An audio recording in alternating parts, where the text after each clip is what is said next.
ಜೀನಿ ಸೇರಿದಂತೆ ಇತರ ಕಂಪನಿಗಳ ನಕಲಿ ಉತ್ಪನ್ನ ಮಾರಾಟ. ದೆಹಲಿ ಮೂಲದ ತಂದೆ ಹಾಗೂ ಇಬ್ಬರು ಮಕ್ಕಳನ್ನ ಬಂಧಿಸಲಾಗಿದೆ. ತುಮಕೂರಿನ ಕಳ್ಳಂಬೆಳ್ಳ ಪೊಲೀಸರು ಭರ್ಜರಿ ಕಾರ್ಯಾಚರಣೆ ಮಾಡಿದರು. 56 ವರ್ಷದ ರಾಜೀವ್ ಖನ್ನಾ, 29 ವರ್ಷದ ಹಿಮಾಂಶು, 25 ವರ್ಷದ ಮನನ್ ಬಂದಿದ್ದರು. ನಕಲಿ ಜೀನಿ ಸ್ಲಿಮ್ ಪೌಡರ್ ತಯಾರಿಸಿ ಮಾರಾಟ ಮಾಡ್ತಾ ಇದ್ದಂಥ ಗ್ಯಾಂಗ್ ಇದು. ಜೀನಿ ಕಂಪನಿ ಟ್ರೇಡ್ ಮಾರ್ಕ್ ದುರುಪಯೋಗ ಮಾಡಿಕೊಂಡು ತಯಾರಿಯನ್ನ ಮಾಡಲಾಗ್ತಾ ಇದೆ. ನಕಲಿ ಉತ್ಪನ್ನ ಮಾರಾಟದ ಬಗ್ಗೆ ದೂರನ್ನ ನೀಡಿದ್ದ ಜೀನಿ ಕಂಪನಿಯ ಮಾಲೀಕ.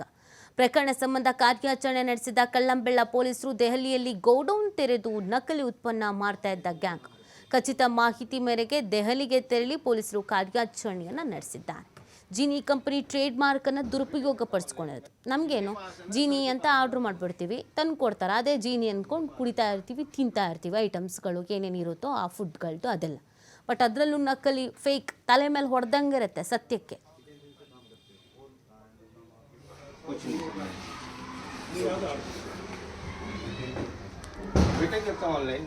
इनके पास है ना, सर के पास है ना फोन, उनके पास ही है।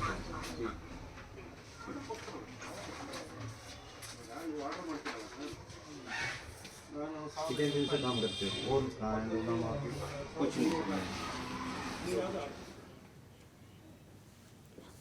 ಮಾಹಿತಿ ನೀಡ್ತಾರೆ ನಮ್ಮ ಪ್ರತಿನಿಧಿ ಸಂತೋಷ್. ಜೀನಿ ಕಂಪನಿಯ ಟ್ರೇಡ್ ಮಾರ್ಕ್ ಅನ್ನು ದುರುಪಯೋಗ ಪಡಿಸ್ಕೊಳ್ತಿದ್ದ ಗ್ಯಾಂಗ್ ಎಷ್ಟು ದಿನದಿಂದ ಆಕ್ಟಿವ್ ಆಗಿತ್ತು? ಹೇಗೆ ಕಂಡು ಹಿಡಿದ್ರು? ಕಾರ್ಯಾಚರಣೆ ಹೇಗೆ ನಡೀತು?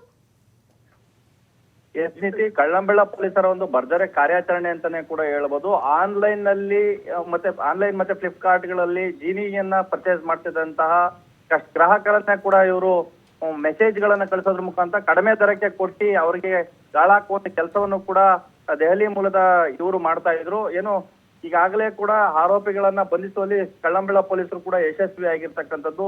ಏನು ಜೀನಿಯ ಒರಿಜಿನಲ್ ಮಾರಾಟಕ್ಕೂ ಮತ್ತೆ ಆನ್ಲೈನ್ ನಲ್ಲಿ ಸಿಗ್ತಾ ಇದ್ದಂತ ಮಾರಾಟಕ್ಕೂ ಹಣದ ಬೆಲೆ ವ್ಯತ್ಯಾಸ ಕಂಡು ಬಂದಿದೆ. ಕೂಡಲೇ ಕೂಡ ಗ್ರಾಹಕರು ಮೇಲ್ ಮುಖಾಂತರ ಕಂಪನಿಗೆ ಒಂದು ಮೇಲ್ ಮಾಡೋದನ್ನ ಕಳಿಸ್ತಾರೆ. ಅದನ್ನ ಗಮನಿಸಿದಂತಹ ಮಾಲೀಕರಾದಂತಹ ದಿಲೀಪ್ ಅವರು ಕೂಡಲೇ ಆ ಒಂದು ಜಾಲವನ್ನ ಪತ್ತೆ ಮಾಡ್ಲಿಕ್ಕೆ ಕಳ್ಳಂಬೆಳ್ಳ ಪೊಲೀಸ್ ಠಾಣೆಗೆ ದೂರನ್ನ ಕೂಡ ಕೊಟ್ಟಾರೆ. ಕೊಟ್ಟಂತ ಸಂದರ್ಭದಲ್ಲಿ ಖುದ್ದು ದೆಹಲಿಗೆ ಕೂಡ ಕಳ್ಳಂಬೆಳ್ಳ ಪೊಲೀಸರು ತೆರಳ್ತಾರೆ. ತೆಳೆದಂತ ಸಂದರ್ಭದಲ್ಲಿ ಟ್ರೇಡ್ ಮಾರ್ಕ್ ಅಲ್ಲಿ ಏನಿದೆ ಆ ಒಂದು ಟ್ರೇಡ್ ಮಾರ್ಕ್ ನ ಬಳಸಿರ್ತಕ್ಕಂಥ ಜೊತೆಗೆ ಈ ಜೀನಿ ಸೇರಿದಂತೆ ಹಲವು ಕಂಪನಿಗಳ ಟ್ರೇಡ್ ಮಾರ್ಕ್ ಅನ್ನು ಬಳಸಿ ಲೋಪ ಮಾಡುವಂತದ್ದು ಕಂಡು ಬರ್ತಿರ್ತಕ್ಕಂಥದ್ದು. ದೆಹಲಿ ಮೂಲದ ತಂದೆ ಮತ್ತೆ ಇಬ್ಬರು ಮಕ್ಕಳನ್ನ ವಶಕ್ಕೆ ಪಡೆಯುವಂತ ಕೆಲಸವನ್ನು ಕೂಡ ಕಳ್ಳಂಬೆಳ್ಳ ಪೊಲೀಸರು ಮಾಡಿರ್ತಕ್ಕಂಥ. ರಾಜೀವ್ ಖನ್ನಾ ಮತ್ತೆ ಹಿಮಾಂಶ ಖನ್ನಾ, ಮನನ್ ಖನ್ನಾ ಅನ್ನೋ ವ್ಯಕ್ತಿಗಳನ್ನ ಬಂಧನ ಮಾಡಿ ಈಗಾಗಲೇ ಕರೆತಂದು ಪೊಲೀಸರು ವಿಚಾರಣೆಯನ್ನು ಕೂಡ ಮಾಡಿರ್ತಕ್ಕಂಥದ್ದು.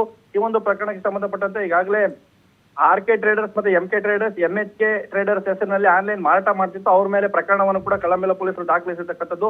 ಜೀನಿಗೆ ಸಂಬಂಧಪಟ್ಟಂತೆ ಈಗಾಗಲೇ 15 ಲಕ್ಷಕ್ಕೂ ಹೆಚ್ಚು ಹಣ ನಷ್ಟ ಆಗಿರುವಂತದ್ದು ಕಂಡು ಬರ್ತಿರ್ತಕ್ಕಂಥದ್ದು. ಬೇರೆ ಕಂಪನಿಗಳನ್ನ ವಹಿವಾಟುಗಳನ್ನ ಅವರು ಟ್ರಾನ್ಸಾಕ್ಷನ್ ಗಮನಿಸಿದಂತ ಸಂದರ್ಭದಲ್ಲಿ ಕೋಟ್ಯಾಂತರ ರೂಪಾಯಿ ವಂಚನೆ ಮಾಡಿರ್ತಕ್ಕಂಥದ್ದು ಈ ಒಂದು ಗ್ಯಾಂಗ್ ನಿಂದ ಅನ್ನುವಂಥದ್ದು ಪೊಲೀಸರ ತನಿಖೆಯಿಂದ ಈಗಾಗಲೇ ಬೆಳಕಿಗೆ ಬಂದಿದೆ. ಜೊತೆಗೆ ಏನು ಸ್ಥಳೀಯ ಪೊಲೀಸ್ ಠಾಣೆಗಳಲ್ಲಿ ದೆಹಲಿ ಸೇರಿದಂತೆ ಹಲವು ರಾಜ್ಯಗಳಲ್ಲಿ ಇವರ ಮೇಲೆ ಪ್ರಕರಣ ಕೂಡ ಏನು ಕಳ್ಳಂಬೆಳ್ಳ ಪೊಲೀಸ್ ಠಾಣೆಯಲ್ಲಿ ಪ್ರಕರಣ ದಾಖಲಾದ ನಂತರ ಬೇರೆ ಬೇರೆ ರಾಜ್ಯಗಳಲ್ಲಿ ಇವರ ವಿರುದ್ಧ ಪ್ರಕರಣಗಳನ್ನು ಕೂಡ ದಾಖಲು ಮಾಡುವಂತ ಕೆಲಸವನ್ನು ಕೂಡ ಪೊಲೀಸರು ಮಾಡ್ತಿರ್ತಕ್ಕಂಥದ್ದು. ನೀತಿ. ಓಕೆ, ಥ್ಯಾಂಕ್ ಯು ಸಂತೋಷ್ ತಮ್ಮೆಲ್ಲ ಡೀಟೇಲ್ಸ್ಗಾಗಿ.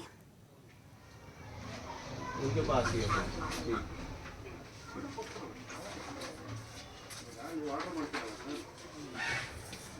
कितने दिन से काम करते हो? और कुछ नहीं।